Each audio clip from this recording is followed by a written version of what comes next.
Hi there. Hi there. Find a wall or a post like this and place your left hand perpendicular to your shoulder, your left shoulder.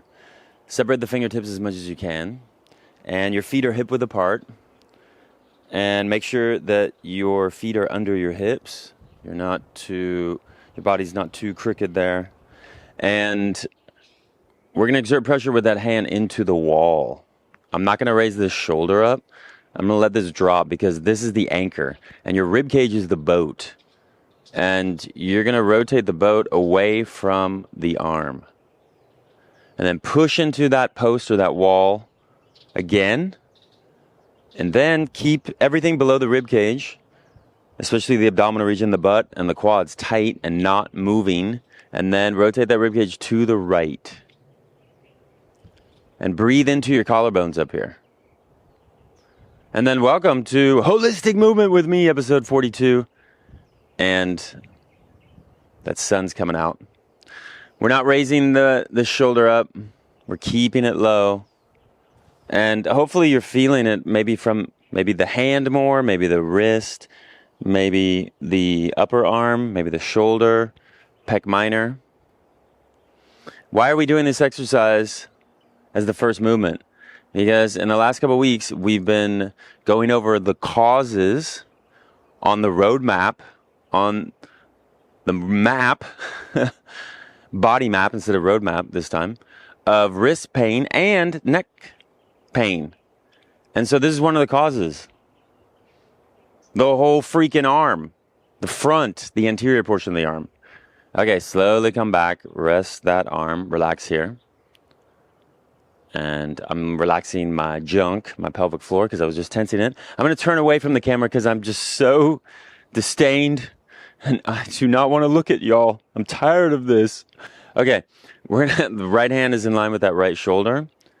Hopefully it's level. I'm going to push that hand into the post there. I'm going to keep everything below the rib cage tight, engaged for support. Sorry about the mic there. And then I'm going to keep this shoulder stable, and I'm going to rotate my upper body away from this right hand. And then I'm going to breathe into the right collarbones, keeping my butt and my quads tight. Breathing deeply into the collarbones because that's going to help release those scalene muscles, which are also pulling on your wrist and the back of the neck. And I'll post a picture of the scalenes there. Those are the muscles that connect your neck, your cervical spine, to your first and second rib. And when they become really short and compressed, they'll pull that head forward and aggravate the compression upon your wrist and aggravate the compression upon the front of the neck, which will pull your head forward, which will elongate the tissues in the back of your neck and your shoulders. Yeah, and surprisingly, I feel more tightness on my right side here. It's usually my left, but what about you? Did you feel more tightness on the left? Come on back. If you felt more tightness on compression on the left side, pause the video now and then do that left side again, okay? But once you lie down, let's rest here for a second. I'm just going to rest standing.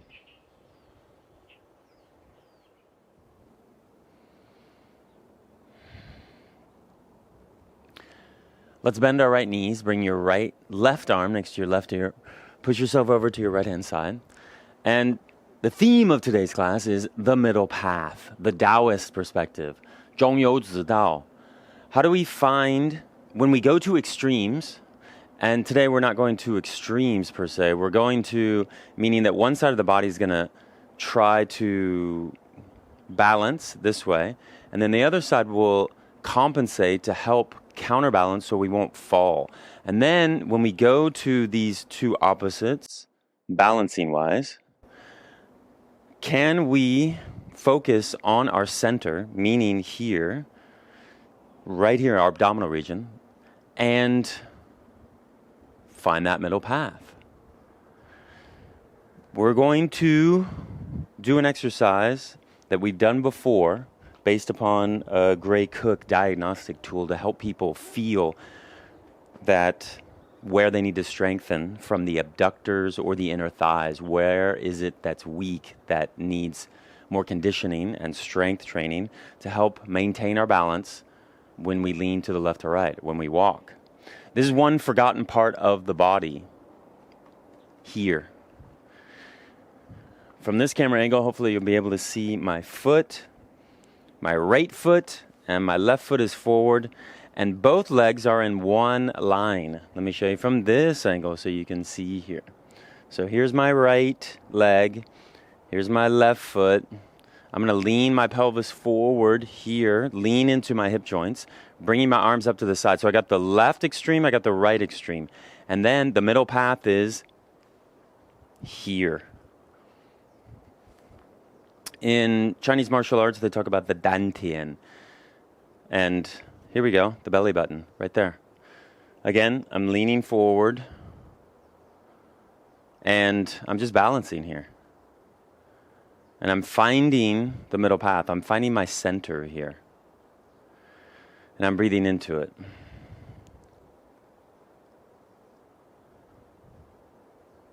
Relax the shoulders. And if this is fairly easy, let's make it complicated. Both thumbs are facing each other, and we're going to kind of paddle a canoe. Paddle a canoe.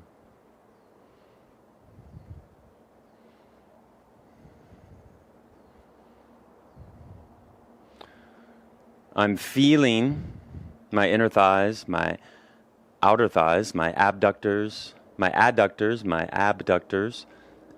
They're firing neuromuscularly, but I'm feeling my abdominal region. How can it maintain that middle path, that balance to help me not fall?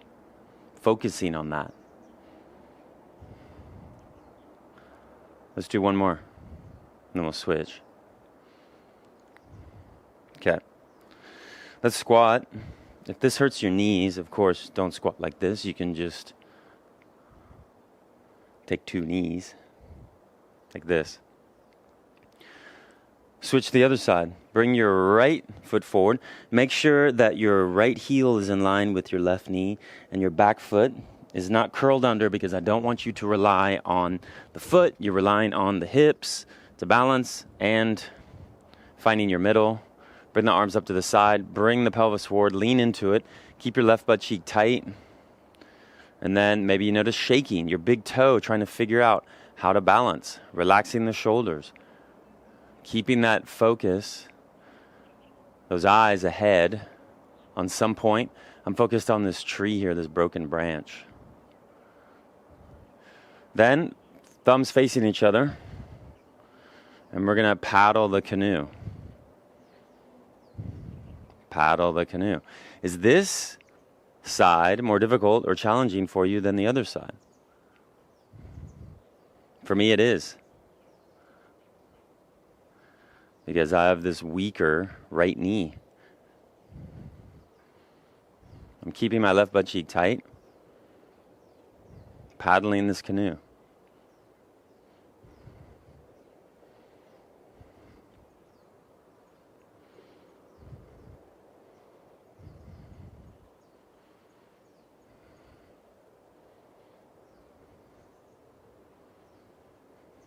One more.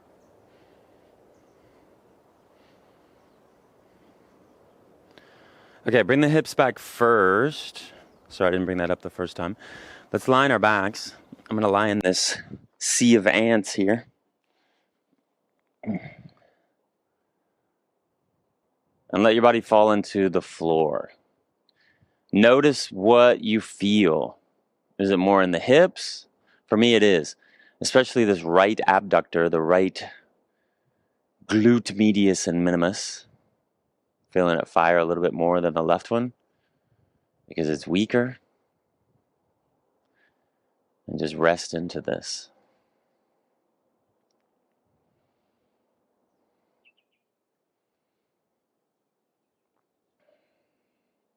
Let's bend our right knees, bring our left arm next to our left ear, roll on over to our right hand side. And if you have participated in and watched some of these classes before, You know that I'm a big fan of strengthening the sides of the body, and especially the muscles connected to our spine here, the QL here, the quadratus lumborum. And we've done side planks on our forearms, not the full arm, because I feel it's a little bit unsafe. But I was experimenting around this week, and I thought, okay, why don't we come up onto this straight arm? Now, the tendency for most people, including myself before, when I didn't have the lat and the pec strength, was to collapse this rib cage and let it drop. Do you see this? I'm going to show you the drastic difference here between this and this. Let me talk a little bit about this before we get into it.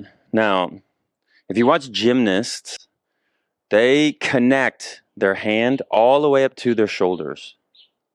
We're going to do that. I want you to think of neurologically connecting the hand all the way up to the shoulders.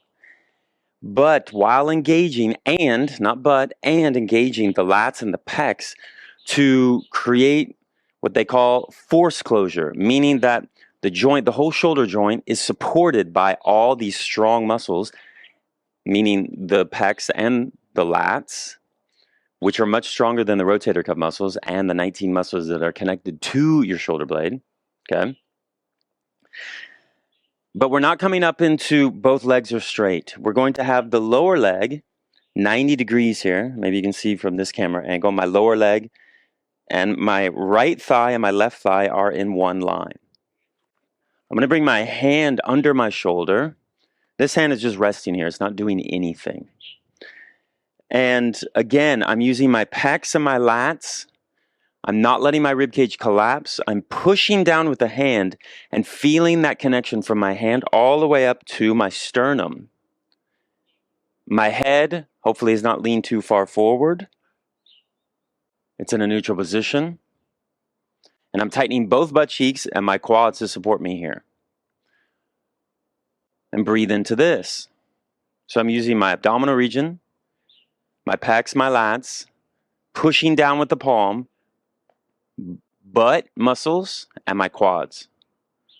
Then, if you want to get fancy, you can lean your left pec forward, your rib cage comes into a right rotation, and then your rib cage comes into a left rotation. Again, you're keeping the solidity of the lats and the pecs in a force closure manner to support that shoulder girdle. So here we go. Left, right, I'm finding my middle path here with the abdominal region. Hopefully my neck's in a neutral position here. My head, I should say. And I'm just kind of oscillating. Slight left rotation of my rib cage, right rotation. I'm not coming so far forward or so far back. Just playing around with it and feeling how that changes the neuromuscular reaction in my lats and my pecs to support me. Okay, let's come on down. Let's lie on our bellies. Let's rest here.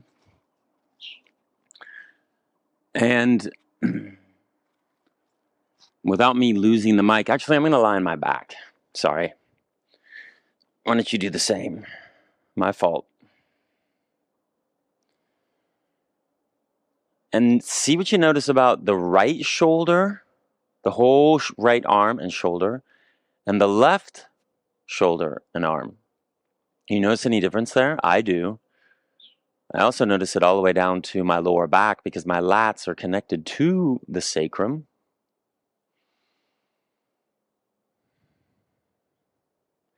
We're going to bend our right knees again, bring our left arm up. I'm going to now balance on my left arm. I'm first going to find my hand, meaning I'm separating my fingertips as much as I can. And then my left leg comes underneath. My left leg is 90 degrees. Both thighs are in line. My right foot is balancing there. I'm then letting the ribcage collapse to feel the difference between activating the lats and the pecs, letting it drop, pushing it back up with the lats and the pecs. My head hopefully is in a neutral position there. Tightening both butt cheeks, pushing the pelvis forward. Now I feel that shoulder to hand to the ground connection. I'm feeling the connection to the earth. The earth. Using my quads, my butt, my abdominal region. Then I'm going to slightly rotate my ribcage to the left and then rotate it to the right. Slightly rotate it to the left, to the right. Leaving and engaging, not leaving, but engaging the lats and the pecs all the way down to here. I can feel my obliques and all the connected fascia of my lats down to my sacrum. And I just tensed my mouth there. So I'm relaxing my mouth.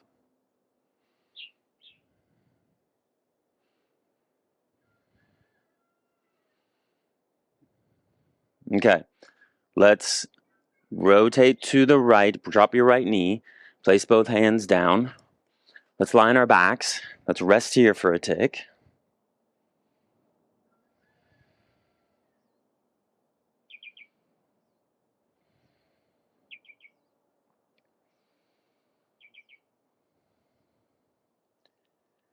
Okay, let's bend our right knees again. Bring your left arm next to your left ear. Roll on over to your right hand side. We're going to finish with extension. Yes. We're going to come on down to our knees here. My feet, if you can see from this camera, are flat. I'll show you here, like that. And then I'll show you the side view from this camera. I'm going to place both palms under my butt. We've done this numerous times before. We're going to add a little bit of an element to it because remember the theme of today's class is the middle path. So we're going to find the left and the right, and then we're going to find the middle. So we're going to come up into extension. I'm going to tighten my butt and my quads, push my chest forward. Then, you'll see from this camera angle, I'm going to lean my upper body to my left, side flexion to the left, and then side flexion to the right. And all I'm doing is really slowly creating a little bit of compression and lessening the distance between my rib cage and my left pelvis when I lean to the left. Then I'm doing the opposite of leaning my rib cage to the right and decreasing the distance between my rib cage and my right rib cage and my right pelvis. That's all I'm doing, really slowly. Just going to the left, going to the right, feeling the difference. Maybe there's a little bit of tension or wonkiness or weirdness when you go to the left. Now, what's super interesting is your lumbar vertebrae actually rotate a little bit here when we lean to the left and to the right. And we're teaching all the musculature that's surrounding the vertebrae, the multifidus, the rotatories, one of my favorite muscle names. And we're just leaning to the left or right. Okay, come back to the center, to that middle path. Come into extension again, and then we're going to come back. We're going to rest. We're going to squat for a second because we're going to do one more. I'm just going to close my eyes, turn my palms upward, and relax here. If you feel uncomfortable with the knees, you can lie on your backs, of course. Take a few breaths there. I'm feeling my lower back, what was activated. We're going to come on back up again. This time, we're going to come into extension again. I'm going to tighten both butt cheeks, lengthen upward, especially engage the muscles in my neck. Then I'm going to rotate my ribcage to my right and rotate my ribcage to the left and say hello to this camera. Hello. And I'm just rotating while I'm in extension. Yep. And I feel those QLs, the quadratus lumborum, again activated. And I'm feeling the discrepancy, the difference between my right lower back and my left lower back. Here's the left. Here's the right. Coming back to the center, finding that middle path. Now, when we go to the left, is your abdominal region adjusting to help you not side flex there? I know mine is. My obliques are. What about when you go to the right? Is it a little bit more difficult? Do you kind of lean a little bit to the right? And I'll show you from the back view here. So rotate to the right. And then do you lean a little bit? Meaning, are you an office worker? And when you have that mouse in your hand, in the right hand more than likely, are you leaning your upper body to the right? Are you coming into side flexion? Just wondering. Rotating to the left, rotating to the right. Doing this extremely slowly. There's a ton of compression on your lower back here, so we have to be really careful. These are very thick muscles, but we freak them out and scare them if we move too fast. Let's do one more. And if it's too painful for you, or you've had too much, of course, stop anytime. Come on back to center. Yeah. Let's line our backs. Wow. I really felt that one with that rotation. I don't know about you. Let's let the body fall. And this week, if you find yourself doing things in extremes, I mean, I would never do that. I would never do things in extremes. Never. Do you have the wherewithal? You like that word, wherewithal? Do you have the body and mind awareness, both, there's no separateness there, to bring yourself back from that extreme and find that middle path? And how do we do that? With the breath. Let's do that now. Regulate your breath. Find the inhale and exhale. And can you equalize them? And when you do, let your body fall even more. See you next week.